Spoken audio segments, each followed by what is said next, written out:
Sometimes the worst nightmares are the ones you don't have. There are numerous conditions, disorders, and illnesses that either limit or prevent the amount of sleep an individual is able to get. Many of them are quite dangerous, but none of them are quite as frightening or as rare as fatal familial insomnia.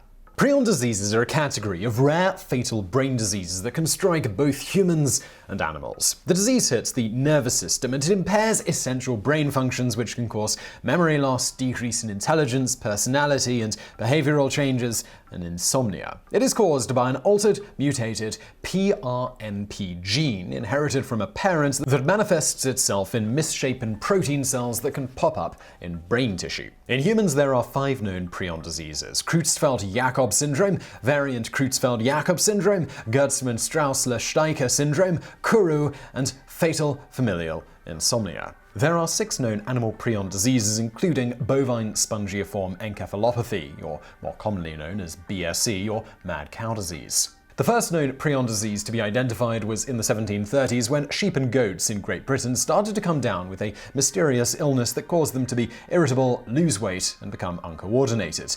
The illness, which became known as scrapie, would kill off whole flocks at a time. Scrapie was only found in Western Europe for the first 200 years of its known existence, but in the mid-20th century, a Michigan farmer imported sheep from England, and his entire flock was killed off by the disease.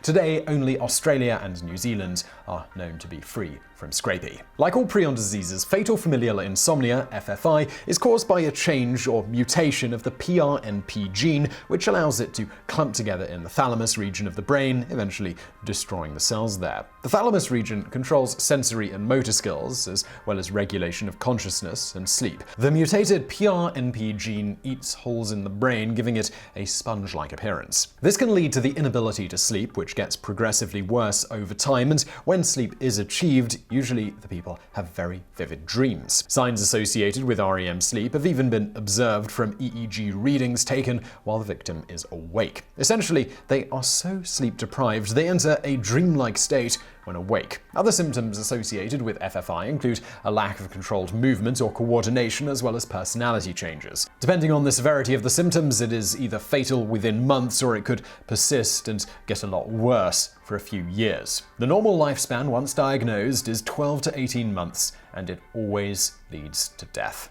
Oddly, the first signs and symptoms of FFI don't tend to develop until our 40s or 50s. While no one knows for sure why the gene sits dormant and does not mutate until then, doctors have theorized that perhaps it is spurred on or activated by the vulnerability of our brain during middle age. While no one knew it at the time, the first recorded case of fatal familial insomnia, though possibly not the actual first case of it, was that of a Venetian doctor in 1765. Originally thought to have died from an organic defect of the heart sac, he suffered from paralysis and long bouts of not sleeping, symptoms that are consistent with FFI. Not only that, as documented in the book The Family That Couldn't Sleep, he may not have been the first member of his family to die this way. The book goes on to detail the 200-year history of this Italian family and their battles with this rare genetic disorder. There have been other profiled cases of FFI. In 1991, a Chicago music teacher named Michael Cork, shortly after his 40th birthday, began to experience insomnia. As it got worse and worse, his physical and mental health began to deteriorate. He was sent to the University of Chicago Hospital and was wrongly diagnosed with severe depression. The symptoms got worse and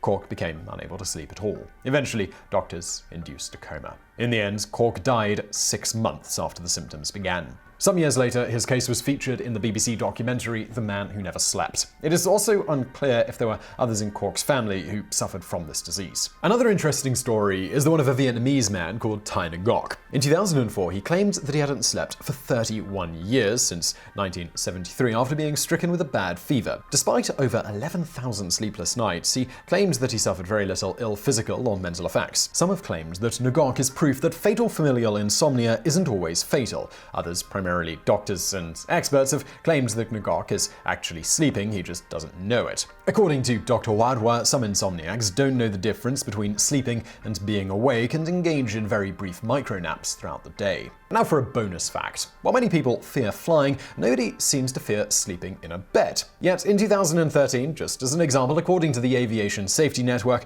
only 265 people around the world who traveled via a commercial airplane holding 14 or more passengers lost their lives because of a plane plane crash out of about 31 million flights. In contrast, in the United States alone, according to the Centers for Disease Control and Prevention, falling out of bed accounts for about 450 deaths, 400,000 hospital admissions, and 1.8 million emergency room visits every year. So I really hope you found that video interesting. If you did, please do give us a thumbs up below. Also, we've recently relaunched our merch line. If you want to find out more about that, please visit the link below. We've got some great stuff going right now.